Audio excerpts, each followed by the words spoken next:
안녕하세요. 자동차 읽어주는 남자 이상입니다. 오늘 여러분들께 전달드릴 소식은 마냥 그렇게 반갑지만은 않은 소식입니다. 제 개인적으로는 말이죠. 어떤 소식이냐면 제가 5개월 그리고 1만 킬로 넘게 함께했던 제네시스 G80 2.5 터보 모델과 작별을 하기로 결심했다라는 소식인데요. 이제 저의 채널을 꾸준히 봐오셨던 분들은 잘 알고 계실 겁니다. G80을 사기까지 어떤 고민을 했고 또 G80을 출고했을 때 제가 얼마나 행복했고 그리고 지금까지 G80을 얼마나 애지중지 유지관리 해왔는지 많이 알고 계실 텐데요. 그리고 그와 더불어서 최근에 저희 G80에 어떤 이슈들까지 있었는지도 아마 잘 알고 계실 거라고 생각이 듭니다. 그래서 아직 모르시는 분들도 많이 계실 것 같아서 제가 오늘 천천히 말씀드릴 예정이긴 한데 결국엔 G80을 이제 판매하기로 결정을 했습니다. 그리고 다음 차로 기변을 할 생각인데 왜 그렇게 생각을 했는지 오늘 여러분들께 천천히 허심탄회하게 말씀드릴 예정이고요. 그리고 제가 G80을 구입하고 지금까지 유지해오면서 많은 분들께서 댓글로 혹은 제 지인들도 많이 물어봤습니다. 왜 독일 3사를 사지 않고 7,000에서 7,500만 원 정도 되는 금액에서 독일 3사를 구입하지 않고 G80을 구입했느냐 라는 질문부터 그리고 댓글로 현대자동차에서 뒷돈 받지 않았냐 뒷광고 하는 거 아니냐 협찬 받은 거 아니냐 라는 그런 말들도 굉장히 많았고요. 그리고 처음에는 G80 그렇게 좋다고 얘기를 하더니 왜 갑자기 태도가 바뀌었냐 라는 질문도 최근 들어 많이 받고 있습니다. 그래서 그 부분에 있어서도 어떤 에피소드들이 있었기에 제가 이렇게 생각이 바뀌게 됐는지 여러분들께 천천히 말씀드리도록 하겠습니다. 그렇다면 제일 먼저 제가 가장 많이 받았던 질문입니다. 왜 독일 3사를 사지 않고 제네시스 G80을 샀냐라는 그런 질문들이었는데요. 일단 작년 한 말로 돌아가 봅니다. 작년 말로 돌아가서 그때 제가 차량을 바꿔야겠다. 원래 이전에는 투싼 TL 모델을 타고 있었어요. 그래서 차량을 좀 바꿔야겠다라고 생각이 들어서 사실은 SUV 모델을 이제 생각을 했었습니다. 제가 투싼을 탔었기 때문에. 그래서 제네시스 GV80 원래는 처음에 고려를 했었어요. 이제 국산 SUV를 조금 큰 SUV를 원했고 합리적인 가격으로 국산 조금 크고 고급스러운 SUV를 타보자. 그리고 GV80 같은 경우에는 제네시스 프리미엄 브랜드인 제네시스에서 최초로 출시되는 SUV 모델이기도 했고 또 스펙을 봤을 때 국내 최초로 적용되는 직렬 6기통 디젤 3.0L 직렬 6기통 디젤이 적용이 된다라고 해서 이거 괜찮겠다. 벤츠에서 경험했던 직렬 6기통의 느낌이 굉장히 만족스럽기 때문에 V형보다는 직렬 6기통이 훨씬 더 정숙하고 부드럽기 때문에 이거 괜찮겠다라고 생각을 해서 그때부터 예산을 좀 준비를 했고 차량 구입을 이제 계획하기 시작했습니다. 헌데 GV80의 금액이 공개가 되고 제가 원하는 옵션으로 넣어보다 보니까 금액이 8천만 원 중반이 넘어가는 겁니다. 제가 잡았던 예산은 7천만 원 정도였는데 7천만 원 위로 한 2, 300만 원 정도 예산을 잡고 있었는데 8천만 원이 넘어가더라고요. 생각보다 GV80이 좀 가격이 높았어요. 그래서 이 GV80은 못 사겠다라고 생각을 했고 그래서 또 어떤 차를 알아볼까라고 했더니 얼마 되지 않아서 G80 풀체인지가 나온다라고 하더라고요. 그래서 제가 현재는 아이도 없고 주로 와이프랑 둘이 차량을 운행하기 때문에 세단도 괜찮겠다. 또 개인적으로 세단을 또 좋아하기 때문에 그래서 G80을 한번 사볼까? 라고 G80도 기다리면서 가격을 보니까 딱 제가 원하는 옵션을 넣었을 때 7천만 원 초반 정도 금액이 형성이 되더라고요. 그래서 G80을 사자라고 해서 일단 G80을 구입하게 되었고 그렇다면 왜 7천만 원 혹은 7,500만 원 정도 금액 선에서 독일 3사를 고려하지 않았나? 라고 많이 물어보시는데 일단 저희 집에 현재 E클래스 쿠페 모델을 운행하고 있습니다. E클래스 벤츠가 있었고 그리고 7천만 원이라는 예산에서 벤츠와 BMW를 산다고 했을 때 제일 엔트리 등급밖에 살 수가 없었어요. 옵션이 꽤 많이 부족했기 때문에 같은 금액대의 제네시스 G80과 비교해봤을 때 저는 좀 옵션을 풍부하게 넣고 고급스럽게 타고 싶다라는 생각이 있었기 때문에 이 가격이면 그냥 제네시스 요즘 차 잘 만드니까 제네시스 믿고 한번 사보자 라고 해서 이제 제네시스를 구입하게 된 겁니다. 아우디는 사실 고려하진 않았었어요. 개인적으로 아우디를 그렇게 좋아하진 않기 때문에 벤츠나 BMW를 7천만 원 금액대에 사자니 220이나 520i 요 정도 구입할 수 있었는데 옵션이 그렇게 제 생각처럼 많진 않았기 때문에 일단 그거는 배제를 시켰습니다. 그래서 신차 효과도 조금 기대를 했었던 부분이고 또 제가 유튜브를 하다 보니까 그러한 신차 효과를 통해서 여러분들께 또 많은 정보를 전달 드리자라고 생각을 해서 결과적으로는 제네시스 G80을 구입하게 되었습니다. 그래서 독일차에 대한 경험도 있었고 또 제 나름대로는 제네시스를 한번 타보고 싶다라는 생각이 있었습니다. 그래도 한국 내에서는 제네시스가 프리미엄, 고급 브랜드라는 인식이 있잖아요. 그래서 제네시스라는 브랜드를 또 좋아하기도 했고 저희 아버지께서도 제네시스를 운행하시기도 했었고요. 지금은 아니지만 그래서 나도 제네시스를 한번 타보고 싶다라는 생각을 예전부터 조금씩은 갖고 있었기 때문에 그래서 이런저런 이유로 인해서 디자인도 너무나 마음에 들었고요. 그래서 그러한 이유로 인해서 제네시스 G80 모델을 구입하게 되었습니다. 그리고 또 다음으로 많이 이제 물어보시는 게 G80 그렇다면 유튜버들한테 협찬해 주는 거 아니냐. 저 말고도 다른 유튜버분들도 G80 많이 산 걸로 알고 있어요. 그래서 현대에서 이거 G80 뭐 할인을 해줬거나 뭐 뒷돈을 줬다거나 뭐 협찬을 해준 거다라고 물어보시는 분들도 많은데 제가 G80 구입가가 7,200만 원이었어요. 근데 개소세 인하를 143만 원 받아서 7,057만 원에 이제 구입을 했는데 모두 다 제 개인 돈으로 구입을 했습니다. 네. 할인은 정말로 제 가슴에 손을 얹고 단 100원도 받지 않았어요. 이 부분은 정말 단 하나의 거짓 없이 다 진실입니다. 현대자동차에서 이런 유튜버, 정말로 세계적인 뭐 스포츠 스타가 아닌 이상, 세계적인 뭐 방탄소년단이 아닌 이상 이렇게 일반 유튜버들한테 협찬을 해주진 않아요. 차량을 제공, 신차가 나오면 시승 한번 해보세요라고 제공만 해주지 차량을 주는 경우도 없고요. 그리고 할인을 해주는 경우도 없습니다. 제가 알기론 그래요. 저도 할인을 단 100원도 받지 않았고 그리고 지금 와서 생각해보면 좀 억울한 게 저는 썬팅도 제가 했고 블랙박스도 빌트인 캠 옵션을 넣었기 때문에 블랙박스도 안 넣었어요. 그래서 보통 이거는 딜러가 서비스로 해주는데 이것도 서비스로 못 받았습니다. 이게 서비스로 안 받으면 보통 페이백을 받거든요. 근데 저는 페이백도 못 받았어요. 그 딜러분이 전혀 그 페이백에 대한 언급도 없었습니다. 보통 이러면 뭐 못해도 50만 원, 많게는 100만 원까지 받는 걸로 알고 있는데 저는 그런 것도 전혀 안 받았어요. 진짜 이것도 제 가슴에 손을 얹고 모두 다 진실입니다. 저는 되려 약간 손해보고 산 느낌이에요. 정가 다 주고 샀고 저는 썬팅도 되게 좋은 거 했거든요. 리뷰로도 올렸지만 존슨사의 XR 썬팅이라고 해서 썬팅만 120만 원짜리 제 차에 넣었고 그리고 빌트인 캠도 옵션을 넣었기 때문에 그 딜러분이 아마 좀 혜택을 많이 보지 않았을까라고 생각이 듭니다. 그래서 저는 억울해요. 전혀 협찬 받은 것도 없고 뒷돈 받은 게 없습니다. 되려 제가 손해를 봤으면 손해를 봤지 뒷돈 받은 건 전혀 없다. 모두 다 제 개인 사비로 구입을 했다라는 부분을 오해를 풀어드리고 싶고 그 부분을 정말 제가 꼭 말씀드리고 싶었던 부분이었어요. 전혀 협찬과 이런 부분들은 전혀 없습니다. 그리고 최근 영상을 올리면서 또 최근에 가장 많이 받는 질문이 있습니다.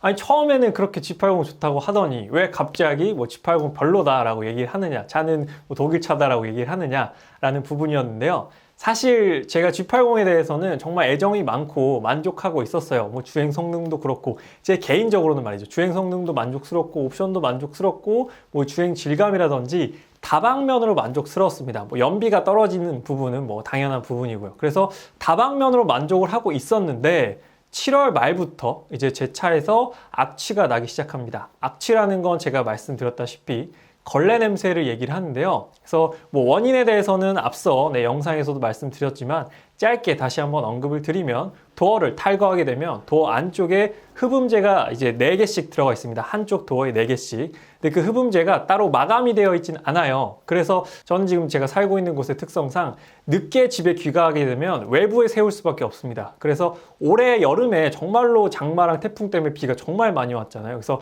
항상 거의 제 차는 외부에 서 있었어요. 그래서 그 내리는 수많은 비들을 다 맞아왔습니다. 그래서 그 빗물이 창문 틈 안으로 들어가면서 그 흡음재가 계속 젖었다가 말랐다가를 반복을 한 겁니다. 그래서 그게 흡음재가 따로 마감이 안 돼 있다 보니까 거기서 이제 악취가 발생을 하게 되었어요. 도어 트림 안에서 발생을 한 거죠. 그건 도어를 탈거했을 때 그게 원인이다라고 현대 측에서 이제 확인을 했고요. 그래서 사실 이제 차량은 2만 개가 넘는 부품으로 되어 있다 보니까 뭐 고장이 날 수도 있고 제가 뭐 차를 처음 타보는 것도 아니고 현대차도 지금 3번째입니다. 소나타, 투싼에 이어서 제네시스까지 3번째 운행하고 있기 때문에 그래 차는 고장이 날 수도 있지 수리하면 되지라는 생각으로 7월 말부터 이제 그런 걸레 냄새를 맡고 있었는데 그래서 시간 될 때 수리를 하자라고 해서 좀 미루다가 이제 제 시간이 안 돼서 이제 추석이 끝나고 10월 중순에 이제 수리를 받았습니다. 그래서 도어 4개를 다 탈거를 하고 이제 수리를 받았는데 저는 사실 그걸 다 교체해 줄 줄 알았거든요. 교체를 해야만 맞는 상황이었고 교체를 하지 않으면 그 문제가 정확히 해결되지 않는 부분이었기 때문에 당연히 교체를 해줄 거라고 믿고 이제 서비스 센터를 갔는데 서비스 센터에서 들은 얘기는 교체나 교환할 예정은 전혀 없다. 상부에서 내려온 지시사항 또한 그런 걸 들은 적이 없고 그냥 필름지를 붙여서 본드로 마감하는 것이 전부다라고 얘기를 들었습니다. 근데 뭐 일단 수리를 하러 갔으니까 일단 뭐 깨림직했지만 그거라도 해주세요라고 하고 수리를 받았죠. 8시간 정도 걸쳐서 도어 4개에 대한 수리를 모두 다 받았고요. 그래서 근데 제가 그때 또 썬루프에서도 냄새가 난다라고 했는데 그 어드바이저 분이 썬루프에서는 냄새가 나는 소재가 없기 때문에 냄새가 날 리가 없다. 그건 아마 잘못 맡으신 거다라고 얘기를 했습니다. 아니 내가 맨날 차를 타면서 맨날 맡는데 내가 잘못 맡을 리가 있나? 라고 얘기를 좀 더 했었어요. 썬루프에서 난다. 했더니 그럴 리가 없다라고 또 단정을 지으시더라고요. 그래서 뭐 더 언성이 높아지겠다. 오전 8시 반이었거든요. 그래서 아침부터 좀 싸우기 싫어서 일단 알겠습니다. 그럼 도어만 해주세요. 라고 하고 이제 저는 볼일을 보고 저녁 5시 반에 차를 수령을 했습니다. 그래서 차량을 수령하고 타다 보니까 다음날 또 나요, 걸레 냄새가. 이게 액체나 고체 성분이 아니라 기체잖아요. 기체는 필름지를 막는다고 해서 기체는 확산하려는 성질을 가지고 있는데 확산하는 기체를 다만 이 필름지로 막는다? 라는 건 그렇게 확실하고 효과적인 해결책은 아닌 것 같다라고 느꼈어요. 그리고 실질적으로 냄새도 계속 나고 있습니다. 지금도 썬루프에서도 나고 오늘도 퇴근하면서 맡았어요. 그래서 맡고 있으면 머리도 좀 아픈 것 같고 근데 또 카페를 보면 받고 나서 해결됐다, 좀 괜찮아졌다라는 분도 있는데 아까 말씀드렸다시피 제 차는 외부에 오래 세워져 있었고 이제 얼마나 물을 많이 머금었냐, 얼마나 비를 많이 맞았냐에 따라서 냄새 정도의 차이가 있는 걸로 알고 있습니다. 저는 좀 비를 많이 맞았기 때문에 그 오염의 정도가 좀 심한 편이라 냄새가 좀 심한 편이에요. 그래서 필름지를 붙였지만 냄새가 계속해서 나는 것 같습니다. 그래서 저 외에도 카페를 살펴보거나 뭐 후기를 보면 자기도 필름지를 붙였지만 계속해서 냄새가 난다라는 후기도 상당히 많은 걸로 알고 있습니다. 그리고 G80뿐만 아니라 GV80에서도 공통적으로 발생하고 있는 부분이고요. 그래서 만약에 수리를 해서 이게 정상적으로 수리가 되어서 냄새가 안 났다라고 한다면 저도 계속해서 만족하고 탔을 겁니다. 그 외의 모든 부분은 만족하고 있기 때문에. 하지만 제가 굉장히 좀 불만스럽고 실망했던 부분은 수리를 했는데도 수리가 되지 않았어요. 이게 어떤 말이냐면 제조사 측에서 제공했던 수리, 이렇게 수리를 해주겠다라고 수리를 받았는데도 전혀 해결되지가 않았다라는 것입니다. 그래서 차가 고장이 났는데 수리했는데 계속 고장이 나 있는 겁니다. 그리고 이게 뭐 다른 고장이 아니라 냄새잖아요. 차를 탈 때마다 냄새가 나요. 그렇기 때문에 그에 대한 스트레스가 상당히 큽니다. 그래서 어떤 분들은 도대체 뭐 냄새가 얼마나 심하길래 그렇게 얘기를 하냐라고 하시는데 딱 대걸레 냄새입니다. 왜 걸레 냄새라고 표현하냐면 정말로 걸레 냄새거든요. 따로 뭐 표현할 방법이 없습니다. 그냥 딱 걸레 냄새예요. 그래서 마치 내 차 안에 대걸레를 싣고 주행을 하는 듯한 느낌이 들기 때문에 정말로 그 불쾌감은 이로 말할 수가 없습니다. 그래서 이 문제는 해결하기가 쉽지 않겠다. 제조사 측에서도 해결을 못하는데 직원들도 이 이상 해결책은 없습니다 라고 말을 하는데 제가 어떻게 그 문제를 해결하겠어요. 뭐 도어를 거기서 바꿔주는 것도 아니고 그렇기 때문에 뭐 위에서 내려온 지시도 따로 없다라고 하니까 그래서 이거는 더 이상 안 되겠다. 그냥 차를 바꾸자 라고 결심을 하게 되었습니다. 계속해서 동일한 문제로 차주가 스트레스를 받아야 하는 상황이 너무나도 억울하고 좀 실망스러웠던 부분이 있어서 제네시스 G80을 팔고 다른 차로 넘어가려고 합니다. 그리고 이번 일을 계기로 또 개인적으로 좀 느낀 부분이 있습니다. 저도 현대자동차를 와이프 소나타를 제가 첫 차로 탔었고 그리고 직전까지 투싼 TL을 탔었고 지금 제네시스 G80까지 제 개인적으로도 세대의 현대차를 탔었고 저희 부모님도 그랜저 XG부터 그랜저 TG 그리고 산타페 아버님께서도 제네시스까지 탔었고 그래서 저희 집에서 탔던 현대차를 다 합치면은 거의 한 7, 8대 정도 되는 것 같아요. 그래서 상당히 많이 현대차를 구입을 했었죠. 그래서 아마 저 외에도 많은 분들께서 현대차를 구입을 하셨고 현대차를 앞으로도 구입하실 예정이 아닐까라고 생각이 듭니다. 그래서 사실 현대차는 사기 싫다고 살 수 없는 차가 아니에요. 가장 국내 브랜드기도 하고 대중적인 브랜드고 접근도 쉽고 옵션도 많고 차량 공간도 효율적이기 때문에 수입차가 좋은 건 다 알지만 수입차는 또 금액적인 그런 또 장벽이 있기 때문에 수입차를 그렇게 또 많이 살 수 있는 현실은 아닙니다. 그래서 현대차를 앞으로 안 살 수도 없고 현대차를 외면할 수도 없는 상황이지만 제가 이번에 이제 제네시스라는, 사실 제네시스는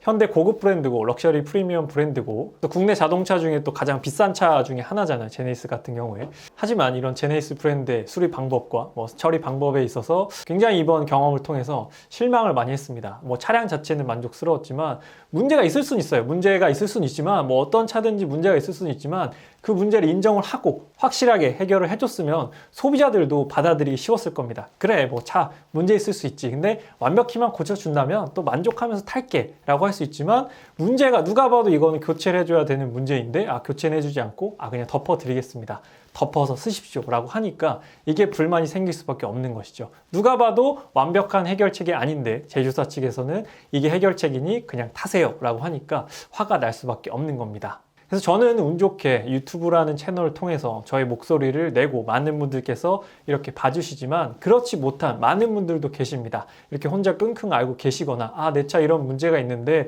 해결해 주지 않습니다 라고 댓글에서도 제가 많이 확인을 했고요. 그래서 저는 정말로 운 좋게 이렇게 여러분들 앞에서 이렇게 소리를 내지만, 그렇지 못한 분들도 사실 많이 있습니다. 이건 현대자동차가 나쁘다, 좋다, 제네시스가 나쁘다, 좋다라는 문제를 떠나서 이런 문제, 이런 처리 방식을 바꾸지 않는다면 현대나 제네시스를 좋아하던, 저처럼 뭐 애정하고 아끼던 이런 소비자들이 결국에는 하나둘씩 실망감을 가지고 더 이상 기대하지 않고 더 이상 구입을 하게 되지 않을까라는 생각이 듭니다. 그렇기 때문에 이번 기회를 통해서, 물론 뭐 제가 말한다고 뭐 크게 바뀌진 않겠지만 그래도 이러한 목소리가 하나 둘씩 모여서 현대자동차가 앞으로는 좀 바뀌어줬으면 하는 생각이 있습니다. 원인에 있어 확실한 해결 방법을 제시를 해주고 오너들이 만족할 수 있을 만한 해결 방식을 제시해준다면 오너들도 더욱더 만족하면서 차량을 계속 유지하지 않을까라고 생각이 듭니다. 그래서 최근에 제네시스 G70 페이스리프트도 새로 나왔고요. 또 하반기에 제네시스 GV70까지도 나올 예정인데, 제네시스는 국내에서 프리미엄 브랜드잖아요. 그렇기 때문에 그에 걸맞는 서비스가 반드시 필요하다라고 생각이 듭니다. 그렇다면 제네시스 G80을 팔고 다음 차로 무엇을 살 것인가 라는 또 고민을 하게 되는데요. 그 부분은 좀 더 고민을 해봐야 될 것 같습니다. 이제 저도 아무래도 예산을 또 너무 높게 잡을 수는 없죠. 물론 사고 싶은 차는 정말 많습니다. 포르쉐 파나메라도 제 드림카고, 뭐 레인지로버 스포츠도 제 드림카고요. 그래서 하지만 그 차들은 다 1억이 넘는 고가의 차량들이기 때문에 제가 아직은 제 능력 밖의 차량들이라고 생각이 들기 때문에 이제 7천만 원 미만의 예산을 또 잡고 다음 차를 고민을 해봐야겠죠. 그래서 7천만 원 미만이라고 하면 이제 뭐 현대 제네시스는 좀 사기 그러니까 뭐 수입차로 또 시선을 한번 돌려봐야겠죠. 그렇게 되면 뭐 답은 거의 정해져 있습니다. E클래스 아니면 5시리즈, 뭐 A6 정도가 있는데, 아까 말씀드렸다시피 아우디는 개인적으로 그렇게 좋아하진 않기 때문에 BMW 5시리즈나 벤츠 E클래스 중에서 구입하지 않을까라고 생각을 하고 있습니다. 그래서 좀 더 깊게 고민을 해보고요. 그래서 제가 고민해본 결과도 여러분들과 한번 공유해보면서 E클래스와 5시리즈 실구매자 입장에서 어떤 장단점이 있고 어떠한 특징들이 있는지 한번 말씀드리도록 하겠습니다. 그래서 오늘 제가 여러분들께 좀 그렇게 밝지 않은 소식을 전달드렸는데요. 아무래도 제가 정말로 애정했고 정말로 좋아했던 차량이기 때문에 끝맺음은 좀 여러분들께 확실하게 전달드리고 싶어서 이렇게 리뷰를 전달하게 되었습니다. 따로 뭐 차가 싫어서 그런 건 아닙니다. 차 자체는 만족을 하지만 이러한 실수 혹은 이러한 결함에 있어서 그 해결 방식이 너무나도 실망스럽기 때문에 저는 제네시스 G80을 팔게 되었다라는 말씀을 전달드리고 싶었습니다. 그래서 오늘 제네시스 G80과 작별하게 되었다라는 소식을 전달드렸는데요. 앞으로는 지금처럼 더 많은 자동차 소식을 꾸준히 전달드리는 자동차 읽어준 남자가 되도록 하겠습니다. 그리고 또 다음 차로 제가 어떤 차를 사게 될지도 기대해 주시기 바라겠습니다. 지금까지 자동차 읽어주는 남자 이상이었습니다. 시청해주셔서 감사합니다.